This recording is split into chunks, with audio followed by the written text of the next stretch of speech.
ओम शांति। आज 5 जुलाई 2026 रविवार के प्यारे बाप दादा के अव्यक्त मधुर महावाक्य हैं और रिवाइज डेट है 15 दिसंबर 2010।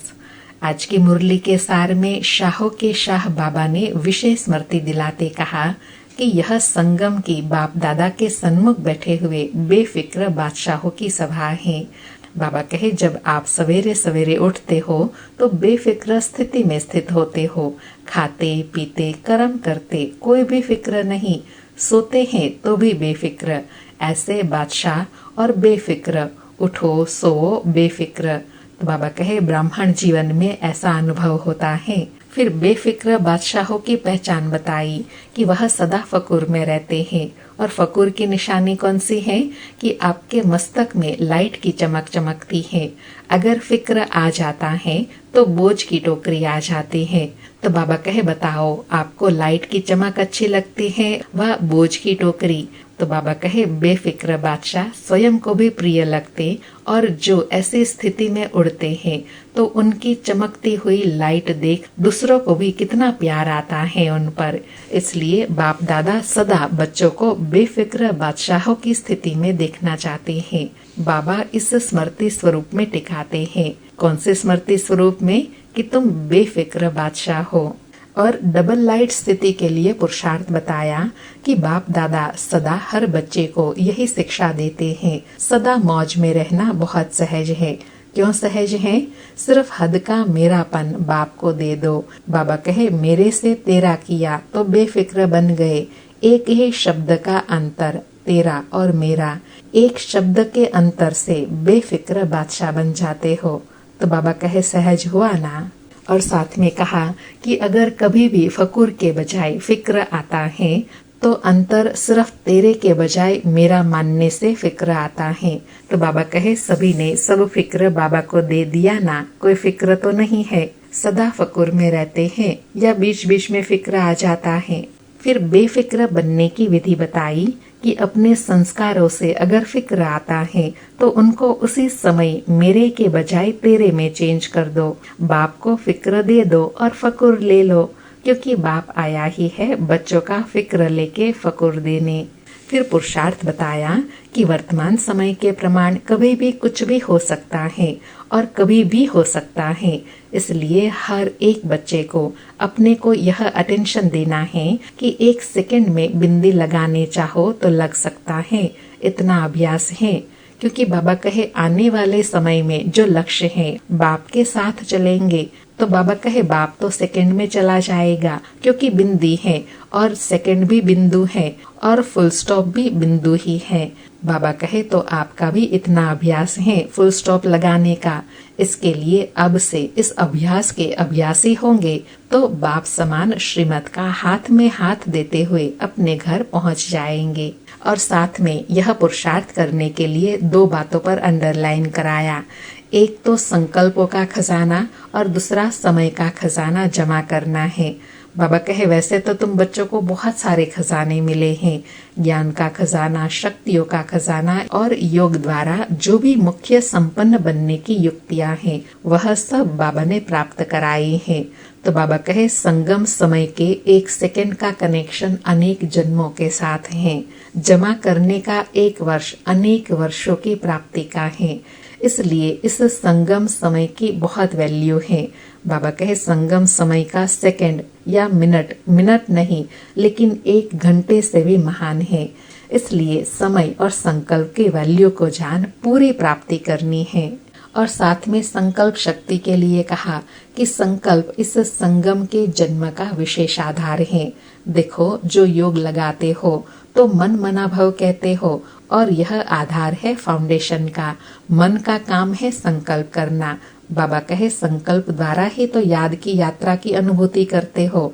1-2 को भी जब खास भिन्न भिन्न संकल्प देके अभ्यास कराते हो तो वह भी फाउंडेशन संकल्प ही रहता है। बाबा कहे, तो चेक करो, समय की रफ्तार सारे दिन में चलते फिरते कर्म करते संबंध में आते अमूल्य रूप से रही। बाबा कहे, संगम का समय भी अमूल्य है तो संगम के संकल्प का भी महत्व है। और अंडरलाइन कराते कहा, संकल्प ही सर्वशक्तिवान बनाता है। और अटेंशन दिलाते कहा कि अभी बाप दादा अलबेलापन और आलस्य इन दोनों की विदाई चाहते हैं। यह नहीं सुनने चाहते हैं कि हमने बाप दादा के इशारे को समझा नहीं, हमने तो ऐसा सोचा नहीं। तो बाबा कहे, अब समय प्रमाण इस आलस्य और अलबेलेपन को समाप्त कर तीव्र पुरुषार्थ करना है। और लास्ट में कहा कि बाप दादा बच्चों को यही कहते हैं कि अभी पुरुषार्थ करो और संगम के समय को अंडरलाइन लगाओ। बाबा कहे, जैसे प्यार में अनुभवी बन आगे बढ़ रहे हो, ऐसे याद की सब्जेक्ट में अनेक जन्मों के विक्रम विनाश करने में और अटेंशन दो। क्यों? क्योंकि बाबा कहे, विक्रम विनाश होंगे तो साथ चल सकेंगे, नहीं तो फिर पीछे रह जाएंगे। बाबा कहे, जब बच्चों का बाप से प्यार है तो साथ में रहे। राजधानी में भी ब्रह्मा बाप के साथ राजधानी में आए, यह है प्यार की निशानी। और साथ में रॉयल फैमिली में आने के लिए पहचान बताई, चेकिंग करने के लिए कहा कि जब से बाबा के पास आए हैं, जितनी आयु आपकी ज्ञान की है, उतने समय में अगर आप बाप दादा के दिल तक नशीन रहे हैं तो ज्यादा समय विश्व राज्य तखत पर रहेंगे। मिट्टी में पांव नहीं रखा है, वह उस अनुसार रॉयल फैमिली में नजदीक संबंध में रहेंगे। सुनते हैं प्यारे अव्यक्त बाप दादा के महावाक्य, बेफिक्र बादशाह बनने की विधि। आज का वरदान है, स्नेह और शक्ति रूप के बैलेंस द्वारा सेवा करने वाले सफलता मूर्त भव। स्नेह और शक्ति रूप के बैलेंस द्वारा सेवा करने वाले सफलता मूर्त भव। स्पष्टीकरण है, जैसे एक आंख में बाप का स्नेह और दूसरी आंख में बाप द्वारा मिला हुआ कर्तव्य अर्थात सेवा सदा स्मृति में रहता है, ऐसे स्नेही मूर्त के साथ साथ अभी शक्ति रूप भी बनो। स्नेह के साथ साथ शब्दों में ऐसा जोहर हो जो किसी का भी हृदय विदीर्ण कर दे। जैसे माँ बच्चे को कैसे भी शब्दों में शिक्षा देती है, तो माँ के स्नेह के कारण वह शब्द तेज व कड़वा महसूस नहीं होता। ऐसे ही ज्ञान की जो भी सत्य बातें हैं, उन्हें स्पष्ट शब्दों में दो, लेकिन शब्दों में स्नेह समाया हुआ हो तो सफलता मूर्त बन जाएंगे। बाबा कहे, सफलता मूर्त कब बनेंगे? जब स्नेह और शक्ति का बैलेंस होगा और ज्ञान का गुणों का जौहर हो, तब आत्मा का हृदय परिवर्तन कर सकते हैं। वह कहे, सेवा में सफलता प्राप्त कर सकते हैं। आज का स्लोगन है, सर्वशक्तिमान बाप को साथी बना लो तो पश्चाताप से छूट जाएंगे। आज के अव्यक्त इशारे हैं, ज्वाला रूप स्थिति में रहे शक्तिशाली याद का अनुभव करो। आज अनुभव करने के लिए कहा कि जैसे सूर्य की किरणें फैलती हैं, वैसे ही मास्टर सर्वशक्तिवान की स्टेज पर शक्तियों व विशेषता रूपी किरणें चारों ओर फैलती हुई अनुभव करे। इसके लिए मैं मास्टर सर्वशक्तिवान विघ्न विनाशक आत्मा हूँ, इस ऊंचे स्वमान के स्मृति की सीट पर स्थित हो योग को ज्वाला रूप बनाओ तो कोई विघ्न सामने तक भी नहीं आ सकता। बाबा ने इतनी शक्तिशाली स्थिति बनाने के लिए कौन सा स्वमान दिया कि मैं मास्टर सर्वशक्तिवान विघ्न विनाशक आत्मा हूँ। जब इस स्वमान में इस सीट पर सेट हो जाएंगे, तब योग की ज्वाला और प्रज्वलित होंगी और इस ज्वाला में सब विघ्न समाप्त हो जाएंगे। अच्छा, ओम शांति। फिर से प्यारे अव्यक्त बाप दादा को शुक्रिया बाबा, शुक्रिया।